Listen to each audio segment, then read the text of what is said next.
प्यारे साथ संगत जी, आप सभी को प्यार भरी राधा स्वामी जी। संगत जी, अगर आपको भी राधा स्वामी बाबा जी की साखियाँ सत्संग सुनना पसंद है तो चैनल को अभी ही सब्सक्राइब कर लीजिएगा और वीडियो को अंत तक भी ज़रूर सुनिएगा जी। तो साथ संगत जी, यह कहानी विशाल की है। बाबा जी ने कैसे विशाल को सबक सिखाया और बताया कि पैसा ही सब कुछ नहीं होता है। तो साथ संगत जी, यह कहानी फॉरेन में रहने वाले एक इंसान की है जिसको मानो कि किसी चीज़ की भी आज तक कोई कमी नहीं थी। मानो कि वह उस पूरी ही कंट्री का एक तरीके से राजा कहलाता था। जगह जगह पे महल कोठियाँ उसकी थी और प्लस में उस पे एक खुद का हेलीकॉप्टर भी था। ज़मीन पे पैर बाद में रखता था कि सेक्रेटरी साहब अपने आप ही उसके पास आ जाते थे। पानी का गिलास मांगने से पहले ही उसके हाथ में दे दिया जाता था। वह काफ़ी अमीर था, धन दौलत की तो उस पर कोई कमी नहीं थी और वह स्वभाव का भी ठीक ठाक ही था, लेकिन पैसों का जो घमंड था वह उसके सर पे एक तरीके से चढ़ा ही हुआ था। अब इतना पैसा किसी पे होगा, किसी चीज़ की कमी नहीं होगी, घमंड तो आ ही जाता है।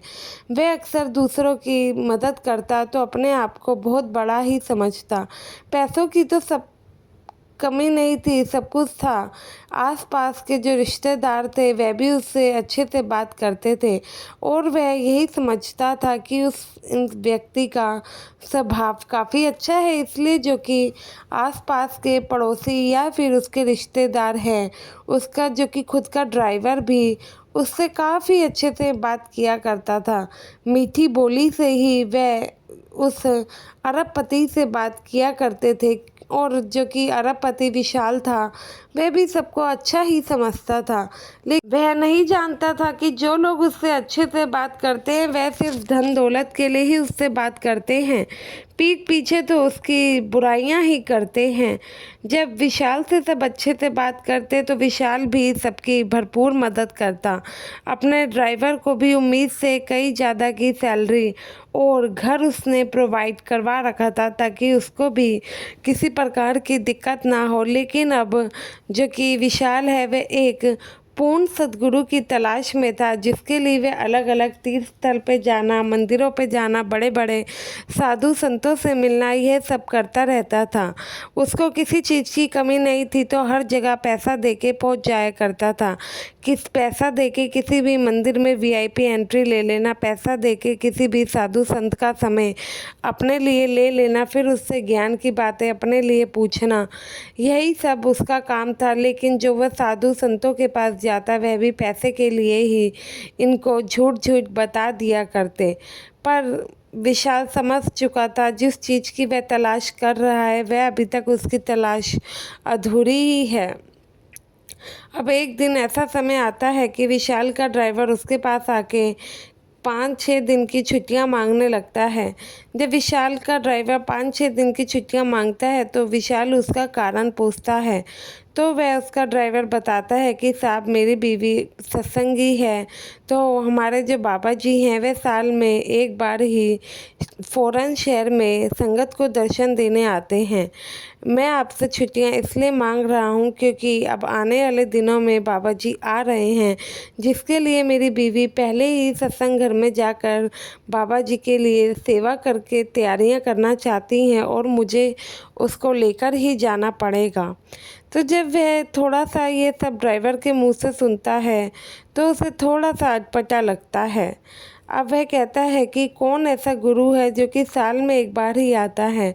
तो ड्राइवर कहता है कि मैं तो ज़्यादा नहीं मानता हूँ, लेकिन इंडिया में इनका काफ़ी नाम है और फ़ॉरेन में भी काफ़ी संगत सेवा पर सत्संग पर जाती है। भले ही वो साल में एक बार आए, लेकिन सत्संग तो हर हफ्ते यहाँ होता है, जिसमें मेरी बीवी भी शामिल है। मेरी बीवी भी अक्सर जाती है, तो मैं उनको लेकर जाना चाहता हूँ। जब ड्राइवर के मुंह से सारी चीज़ें बाबा जी के और सत्संग घर के बारे में जाने, उसको थोड़ा अच्छा लगा, तो वह कहता है कि ठीक है, तुम छुट्टी ले सकते हो। अब विशाल ने इसको तो छुट्टी दे दी। विशाल ने अब पूरी अपना लैपटॉप पे सर्च किया, मतलब बाबा जी के बारे में, डेरा ब्यास के बारे में पूरी हिस्ट्री निकाली, तो उसे हजूर महाराज जी के बारे में पता लगा। और मतलब हमारे बाबा जी के बारे में पता लगा कि ये सद्गुरु हैं, जो कि लोग इनको पूर्ण सद्गुरु के नाम से जानते हैं, मानते हैं। अब वह सोचता है कि एक बार तो इनसे मिलना बनता ही है। जब मैंने इतने गुरु से, इतने साधु संतों से मिला हूँ, तो इनसे क्यों ना मिलूँ। तो वह ऐसे ही, बाबा जी अभी पहुँचे नहीं थे, वह 1 से 2 दिन पहले ही सत्संग घर जाता है, सत्संग घर का मुआयना कर आता है। सत्संग घर में भी जाके उसको वहाँ का जो कि नेचर था ठीक लगता है। अब वह अपने सेक्रेटरी से कह के बाबा जी से अपॉइंटमेंट बुक कराता है। जब अपॉइंटमेंट बुक कराने के लिए सत्संग घर में कॉल किया जाता है, तो बड़ी ही विनम्रता से बाबा जी के सेक्रेटरी साहब कॉल उठाते हैं। और जब जो कि विशाल था, उसके सेक्रेटरी विशाल की अपॉइंटमेंट की बात करता है, तो यहाँ से सत्संग घर से मना कर दिया जाता है। कहा जाता है कि भाई हमारे बाबा जी ऐसे किसी भी अपॉइंटमेंट द्वारा किसी से नहीं मिलते हैं। अगर आपको उनसे मिलना है तो प्रोसेस को फॉलो करके सत्संग घर ही आपको आम संगत की तरह आना पड़ेगा, फिर ही आपसे बाबा जी की मुलाकात हो पाएगी।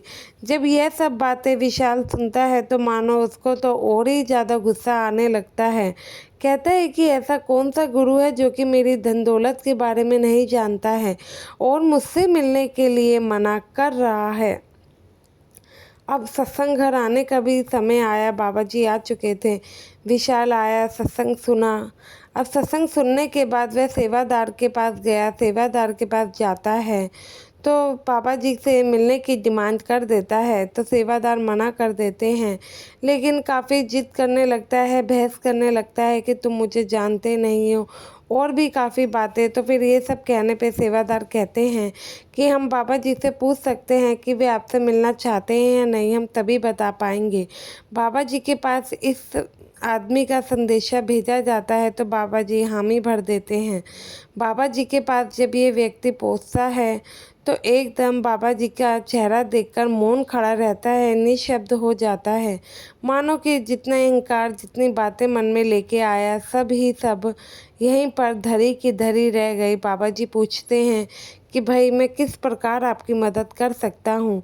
तो वह कुछ नहीं कहता है, हाथ जोड़ता है, कहता है आपकी इतनी संगत फ़ॉरेन में है, इंडिया में तो मानो पता नहीं कितनी ही संगत आपकी होगी। तो बस मैं आपसे नाम की बख्शिश चाहता हूँ, आपके चरणों में रहना चाहता हूँ।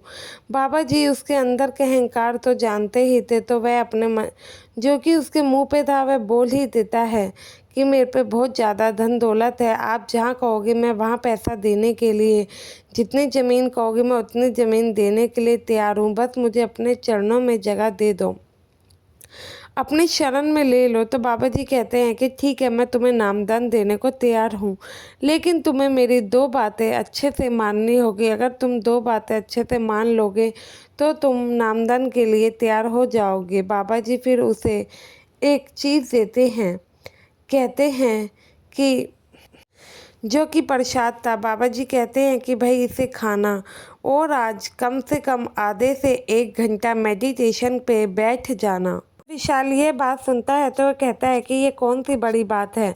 तो वह प्रसाद खाकर मेडिटेशन के लिए बैठ जाता है। जिन रिश्तेदारों की तारीफ वह बाबा जी के आगे करके आया था कि लोगों में उसका काफ़ी नाम है, उसके स्वभाव के चर्चे हैं, उन्हीं की सच्चाई उस रात जब वह सोया, तो विशाल के सपनों में आया कि कैसे जो कि उसके आसपास के रिश्तेदार थे, कैसे उसके मरने की कामना करते हैं, कैसे वह चाहते हैं और ईर्ष्या करते हैं कि वह मर जाए और उसके बाद उसकी सारी प्रॉपर्टी इन लोगों के नाम हो जाए। सुबह जब ये सपने से उठता है, तो सीधा बाबा जी के पास पहुंचता है, कहता है कि जो मैंने देखा क्या वह सच है। तो बाबा जी कहते हैं कि भाई ये बात बिल्कुल सच है, अगर आपको यकीन नहीं है तो और भी तरीके हैं इस चीज़ को आपके उसके सामने लाने के। तो बाबा जी उसको अपना चश्मा देते हैं, कहते हैं कि ये चश्मा लो, जब भी किसी से मिलना ये चश्मा पहन के मिल लेना, फिर तुम्हें उसकी सच्चाई अपने आप पता लग जाएगी। अब वह अपने घर में किसी से भी बात करता तो वह चश्मा पहन के करता, उसके अंदर की सच्चाई इसे पता लग जाती कि किस तरीके से लोग इनसे पैसा निकलवाने के लिए इससे मीठी मीठी बातें किया करते थे। तो वह फिर बाबा जी के पास जाके कहता है कि मैं तो एकदम निःशब्द ही हो गया हूँ। मुझे जिन लोगों को मैं अपना समझता था, मेरा तो अपना कोई भी नहीं है। हे मेरे मालिक, अब तुम ही मेरे को शरण दे के अपना बना सकते हो। इसके बाद बाबा जी कहते हैं कि अभी दूसरी शर्त तो बाकी ही है। बाबा जी उसे दूसरी शर्त दे देते हैं, कहते हैं कि तुम्हें यहाँ पर डेली आके सेवा करनी पड़ेगी। अगर तुम यहाँ पे डेली आके 1 हफ्ता सेवा कर लोगे, वो भी अपने विनम्र मन से, ना कि अहंकार से, तो तुम्हें और लोगों की तरह नामदान मिल जाएगा। नामदान के लिए तुम्हें बाकी लोगों की तरह पूरे प्रोसेस को फॉलो करना पड़ेगा, तभी हम तुम्हें नामदान दे सकते हैं। तो उसने पापा जी की बात मानी और अब थोड़ा अपने आप को बदलने की कोशिश करी। अब हर सेवा वह करने को तैयार हो गया, सेवादारों से भी अच्छे से बिहेव करता और अब उसकी बातों में विनम्रता भी आने लगी थी। फिर बाबा जी ने उससे दोबारा मुलाकात की और कहा कि भाई अभी तुम्हें थोड़ा सा बदलाव लाने की और ज़रूरत है। जब मैं अगले साल आऊँगा तो तुम्हें ज़रूर नामदान दे के जाऊँगा। तो अगले साल जब बाबा जी गए तो वो आदमी पूरी तरीके से सेवा में, सत्संग में लीन हो चुका था। हर तरीके की सेवा करता, बर्तन धोता, वॉशरूम साफ़ करता, झाड़ू की भी सेवा करता और सबसे जी करके बात किया करता। अपने आप को एक आम इंसान समझने लगा था। जो इंसान पानी का गिलास बिन बोले हाथ में पाना चाहता था, उसको वही अब दूसरों को पानी पिलाने की सेवा किया करता था। अपने काम खुद करना सीख गया। यह सब चीज़ बदलाव देख के बाबा जी जब अगली बार फ़ौरन गए तो उसको नामदान की पर्ची मिल जाती है। बाकी लोगों की तरह उसे नामदान की बख्शिश होती है। नामदान लेने के बाद वह सद्गुरु का शुक्राना अदा करना कभी नहीं भूलता। कहता है, मेरे मालिक, आपने ही मेरा जीवन बदला है। अगर आप मेरा जीवन नहीं बदलते तो पता नहीं मेरे को तो इस 84 से छुटकारा मिलना ही नहीं था। साथ संगत जी, ये वीडियो से आपको कुछ सीख मिली होगी। कोई किसी का नहीं होता है, बस पैसा ही सबका सब कुछ होता है। पैसे हैं तो अच्छे व्यवहार हैं, अच्छे रिश्ते हैं। अगर आप पे पैसे नहीं हैं तो आप बिल्कुल ही लाइफ में अपने आप को अकेला पाएंगे।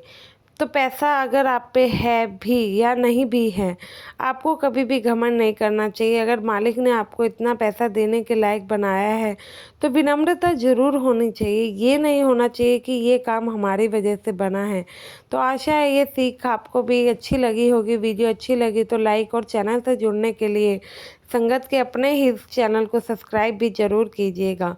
गुरु प्यारी साथ संगत जी, आप सभी को राधा स्वामी जी।